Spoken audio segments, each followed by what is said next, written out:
40টিরও বেশি জাহাজ নিয়ে ভূমধ্যসাগরে অবস্থান করছে এখন ফিলিস্তিন অভিমুখী মানবীয় নৌবহর গ্লোবাল সমুদ্র ফ্লোটিলা।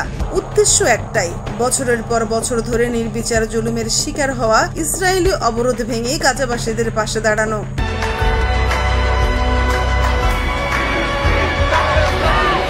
আর এই মানবিক নৌবহরটিকে নিয়ে ইতিমধ্যে শুরু হয়েছে আলোচনা। এবার তারা যেন কেবল ভূমধ্যসাগরেই নয়, ভাসছেন প্রশংসার সাগরেও।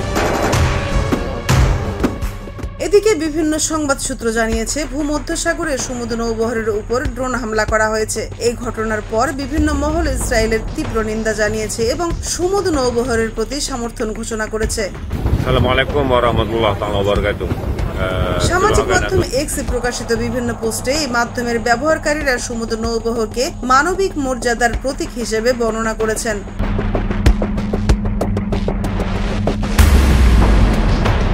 পলিটিক্যাল অ্যাক্টিভিস্ট আলী বাহাদুরি জাহেরমি লিখেছেন, ফ্লোটিলা গ্লোবাল সমুদ্র প্রমাণ করেছে মানুষ চাইলে যে কোনো পরিস্থিতিতে কিছু একটা করতে পারে। ইসলামী প্রজাতন্ত্র ইরানের প্রতিষ্ঠাতা ইমাম খামেনি রহমতুল্লাহি আলাইকে উদ্ধৃত করে তিনি লিখেছেন, প্রত্যেক মুসলমান এক বালতি করে পানি ঢাললেও ইসরায়েল ভেসে যাবে। আমরা যেটুকু পারি নিপীড়িতদের সমর্থন করব এবং জালিম শত্রুর বিরুদ্ধে পদক্ষেপ নেব। আরেক এক্স ব্যবহারকারী ইউসুফ আল খাজা সমুদ্র নৌবহরকে স্ট্যামিনা নৌবহর বলে বর্ণনা করে বলেছেন, সমুদ্র নৌবহরের উপর ড্রোন হামলা মেনে নেওয়া যায় না। তারা এর মাধ্যমে আমাদের সন্তানদের মৃত্যুর মুখে ঠেলে দিচ্ছে। এখন আর নীরব থাকা চলবে না।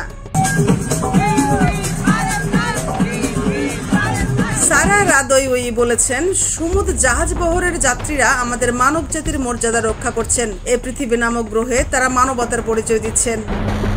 তাবিজ রহমান নামের একজন অ্যাক্টিভিস্ট সমুদ্র কনভয়ের সদস্যদের উদ্দেশ্যে বলেছেন, ড্রোন, বোমা ও ঝড়কে বুকে নিয়ে সাহসের সাথে এগিয়ে যাও গাজার দিকে। তোমরা আসার জন্য, জীবনের জন্য কাজ করে যাচ্ছ। তোমরা থেমো না। প্রতিটি জাহাজ ফিলিস্তিনের জন্য স্বাধীনতার প্রতীক। আপনাদের সাহসের প্রশংসা করে শেষ করা যাবে না। মারিয়া নূর, নিউজ ডেস্ক, সময়ের কলম।